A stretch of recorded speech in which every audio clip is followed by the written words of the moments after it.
Hi, thanks for watching. So in response to a couple of people requesting one of these, I'm going to do a walkthrough of a dialogues answer. So 25 marks, AO1 and AO2, and this is a philosophy dialogues. So this one's on religious experience. I know a couple of people requested one on life after death. I'm going to have a look and see what I've got, but I'm not sure I've written one of those. So hopefully this one will be useful. And I'll try and dig a couple more out as well.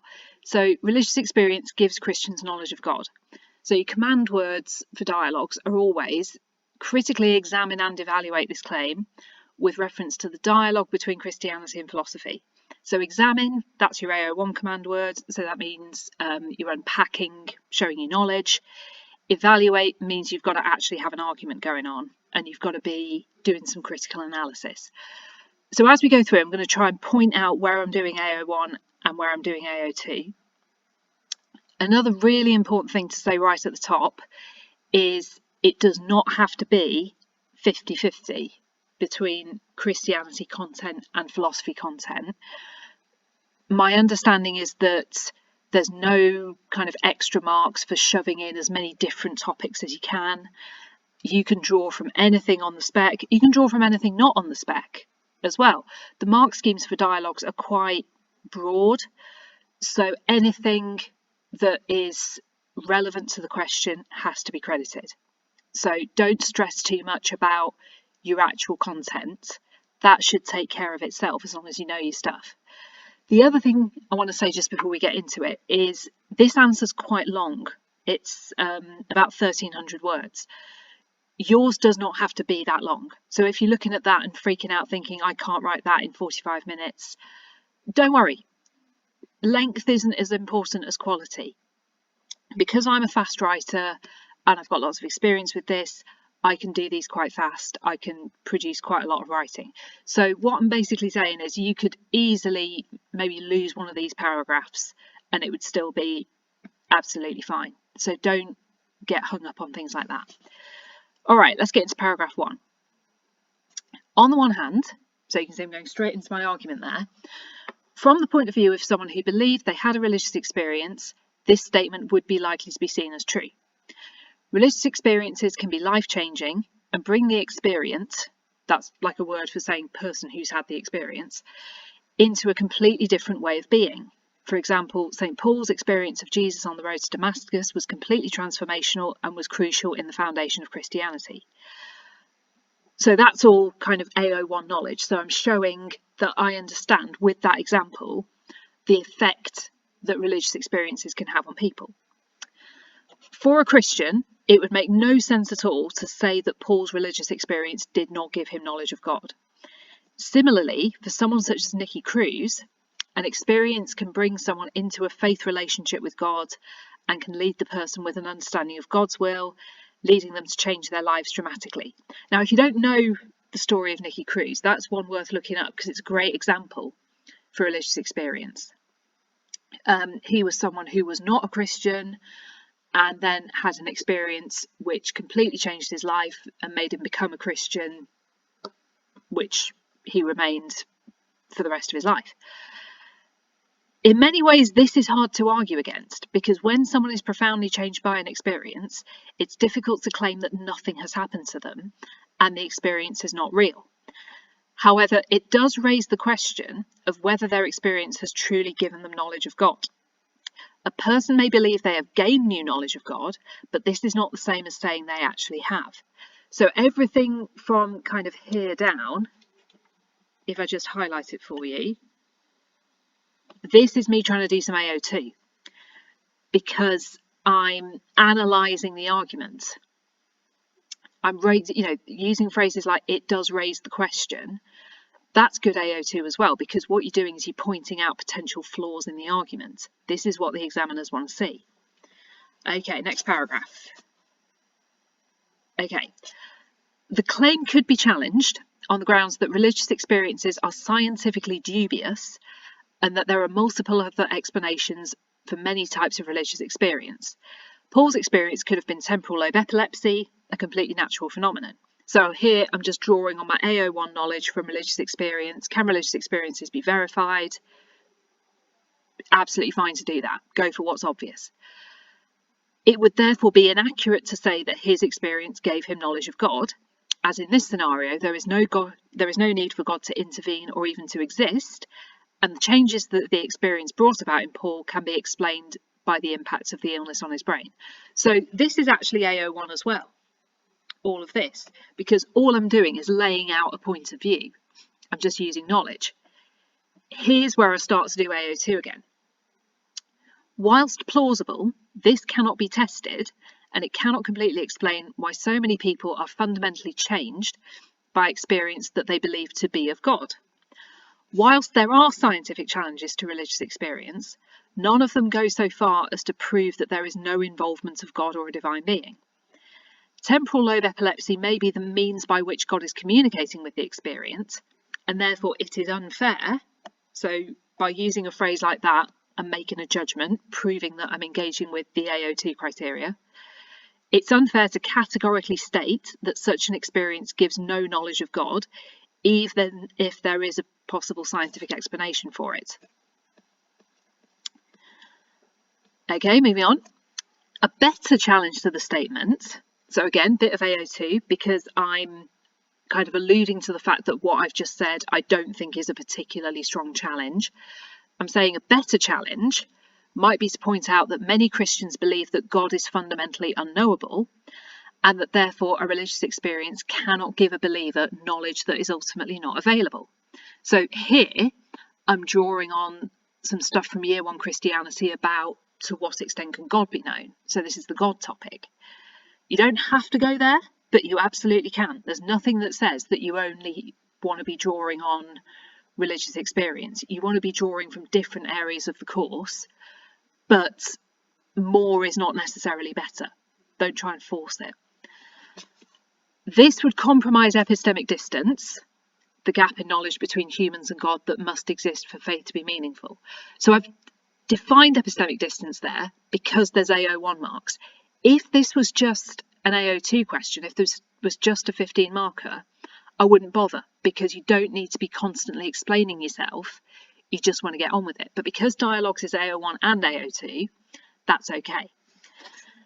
This point could be supported by the fact that many of those who have certain types of experiences, such as mystical experience, have a great deal of trouble describing or explaining their experience to others. James referred to ineffability as a common feature of mystical experiences, and Stace pointed out that many experiences of this type were non-sensuous and non-intellectual, meaning that it may be unlikely a person would come away with clear, meaningful knowledge.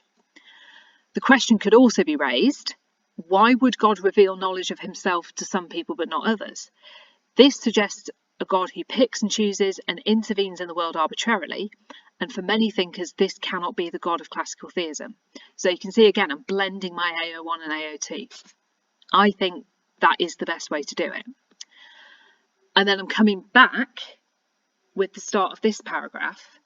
This can be countered with the claim that knowledge gained through religious experience is of a particular type, sui generis, and is not the same as intellectual or factual knowledge. So this is a little bit of Otto. Another of James's characteristics is noetic quality, a realization of new truths or insights, but which are not processed intellectually. In the same way, Otto's understanding of the numinous as wholly other and mysterium tremendum et fascinans suggests that this knowledge of God, although real, cannot be understood the same way as conventional knowledge. So again, lots of AO1, but I'm setting it up so that I can critique it here. So here's my AO2 for the paragraph. This seems a fair argument, as it seems sensible to accept that knowledge of God would not be simple and straightforward, but it does not solve the problem of why God would reveal himself to some people and not others. If knowledge of God is only available to a selected few people through religious experience, does that mean that believers who go through their lives never experiencing God directly are not favoured by God? So I'm poking a hole in the argument here. I'm raising a problem, and I'm doing it through this rhetorical question. Now, I don't need to solve this problem. I just need to show that I understand that it's there and that it's contributing to the overall argument. And again, you can see here, I'm trying to follow on from that previous paragraph to respond. Many Christians would say that this argument misses the point, and that knowledge of God can be understood from witnessing God's creation. It was the presence of beauty and apparent design in the world that led Paley to formulate the design argument, and similarly, Christians such as John Polkinghorne would argue that an understanding of the nature of the universe leads ultimately to the conclusion that God exists. So it might look like I'm just name dropping these guys, Paley and Polkinghorne, but I don't think I'm doing that. I'm trying to use their points to back up what I'm saying. So I'm using AO1 to do some AO2. Although much more indirect than most religious experiences, it could be argued that this type of experience is much more relevant in gaining knowledge of God because it's available to everyone. Indeed, Aquinas argued that the best way to understand and talk about God was through analogy. By looking at the creation, it became possible to know something about the Creator. This could be said to be more reliable knowledge of God, whilst maintaining the epistemic distance required for free will and meaningful faith. Again, here's where I go in with some AO2. So you can be stealing these phrases off me. That's absolutely fine. This argument has merit. Although, if this is the best way to know God, then more profound and life-changing religious experiences would be undermined. So what I'm saying there is, if you can know God through everyday things, what's the point of big, powerful religious experiences? Moreover, arguments such as Paley's and the views of Polkinghorne are only likely to be relevant to someone who already had faith in God. So it seems unsound, again, that's quite a good phrase, to argue that simply observing the world around us could bring knowledge of God to someone who did not already feel that they had this knowledge. If you were going to write a shorter essay and you were going to get rid of a paragraph, I think it would probably be that one. It works fine in the essay. It's contributing to the essay. If you wrote it, you'd get good credit for it. But if you feel like you want this to be shorter, you don't have to put in everything. Another argument to consider is that for many Christians, Scripture tells them all they need to know about God, so religious experience is irrelevant. Evangelical Protestants might argue that the Bible is literally true, so it gives them a clear and complete understanding of God's will. No other experience or authority is needed. That's AO1. Here I do AO2. However, there are problems with this. If the Bible tells Christians all they need to know, are religious experiences wrong? Raising a rhetorical question. Moreover, a majority of Christians dispute that the Bible is literally true and believe that it is only one way to know God. It was written by humans and needs careful analysis and interpretation, so it seems fair to say that it seems overly simplistic to dismiss the importance of religious experience on these grounds. Right, final paragraph, and you can see it's my conclusion, and it's quite a chunky one. I do think your conclusion wants to be a good chunk of writing. It doesn't want to just be a sentence at the end. If it's just a sentence at the end, then the marker could potentially argue that you're not justifying where you've got to with the argument. So it's worth writing a decent conclusion. So in conclusion, I would argue that the statement should not be dismissed as untrue, but there are significant problems with it.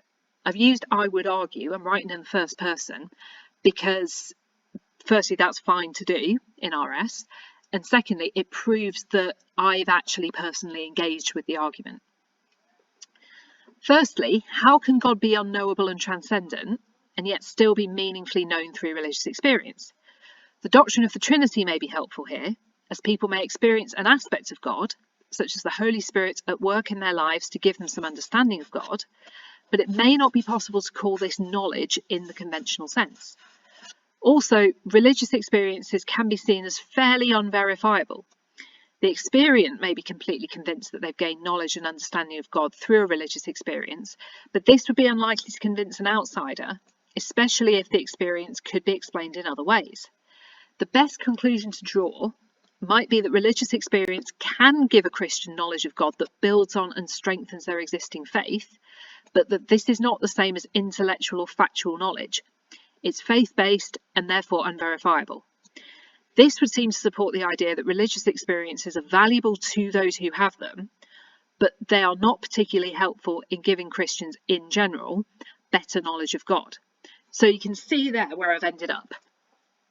And I've used the wording of the statement to get there, which again is a very good tip. I'm saying religious experiences might give Christians knowledge of God if they have religious experiences. So if it happens to you, it might give you knowledge of God that you didn't have before.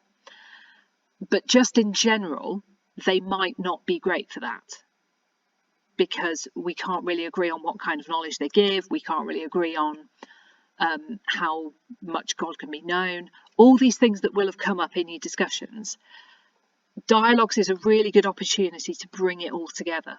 So you do have to avoid compartmentalizing. So not just thinking in terms of this topic, that topic, the other topic. Try and think of the whole course holistically. Try and think of it all together. Don't be freaked out by dialogues. Lots of stuff that comes back from the exam board indicates that people actually do very, very well on dialogues. So it's definitely an opportunity for you to show your knowledge, show your thinking at its best. It's not a threat, it's not a scary thing. You can do it. Hope that's been helpful. Please do subscribe to the channel if you haven't already. Spread the word, share this with anyone who might find it helpful, and I'll see you next time.